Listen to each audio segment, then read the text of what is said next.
Last year in our ETF sustainability products, we had $12 billion of flow for the entire year. In the first 6 months, we had $17 billion of flows. So this is not our money. Our clients are looking to invest in more renewable, sustainable products. That's not starving other sectors. It's just a surge of investments in new energy, in new technologies. So so what we're witnessing worldwide is a surge of interest in clients looking to put money in more renewable components of energy. And that surge is going to continue. And so if you think about our energy network today, we're using now more renewable energy in the United States than coal. That's continuing to do that.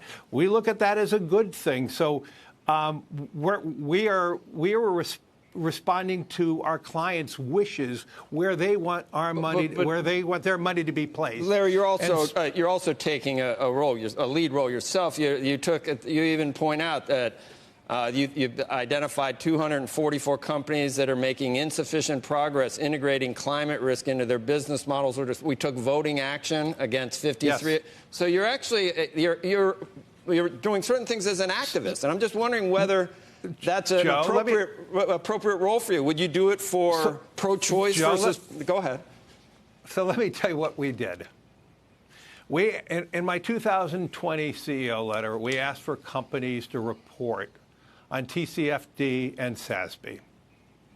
And many companies have not moved forward, and that's what we're asking of them. We're looking for better transparency in how they are navigating their company, and that's what we're doing. We have not made big, bold changes, but we're asking for better disclosure. And I don't think there's anything wrong about asking for better disclosure across the board. And I think going forward, we are seeing more and more companies doing that, and they're doing it because it's good business for them.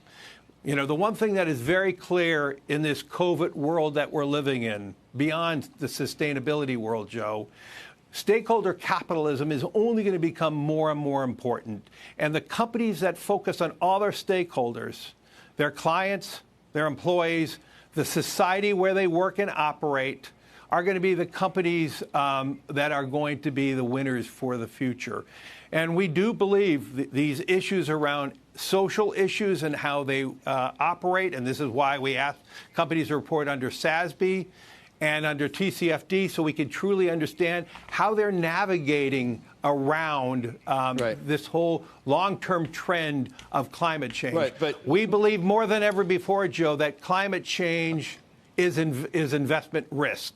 And we're seeing that through our clients and how our clients are allocating capital. We're not denying capital to the energy companies. If our clients want to put money in the S&P or in a specific energy fund, we are not denying that. Do you think the only segment where we said we're not investing it is in thermal coal?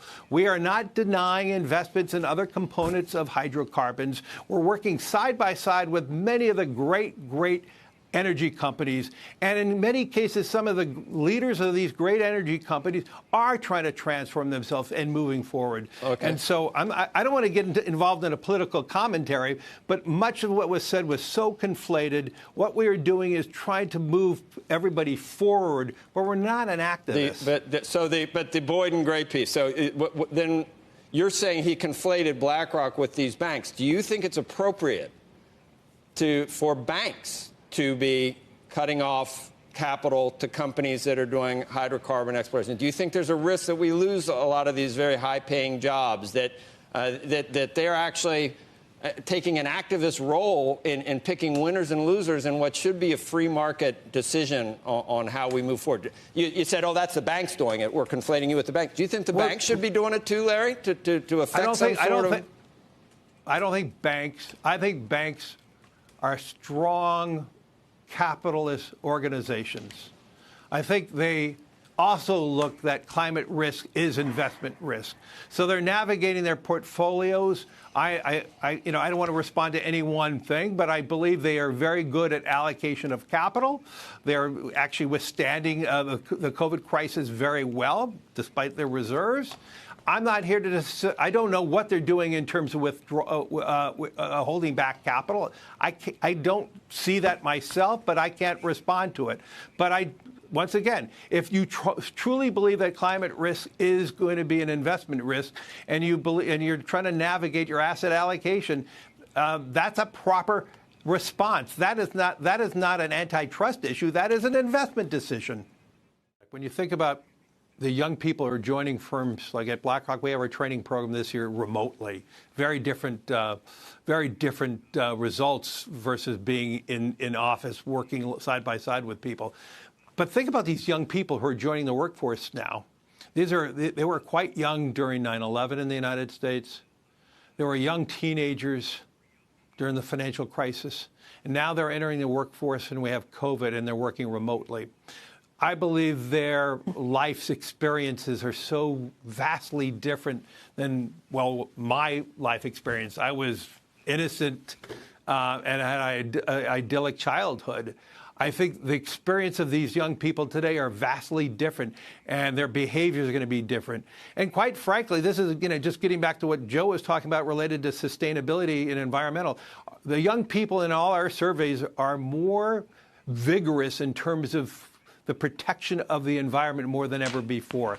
I think the existential risk of COVID, the racial inequalities that we've witnessed in the last 2 months, I do believe the younger generation is going to be more vigorous in terms of social issues and environmental issues. And I know that in BlackRock's own workforce. And this is not just going to be a slow change, but I actually believe we're going to see an accelerated attitude towards these issues. And I do believe this is why I've been so vigorous in myself in making sure that BlackRock is as purposeful as we can be, and why stakeholder capitalism has to become a major component of what every business leader is focusing on.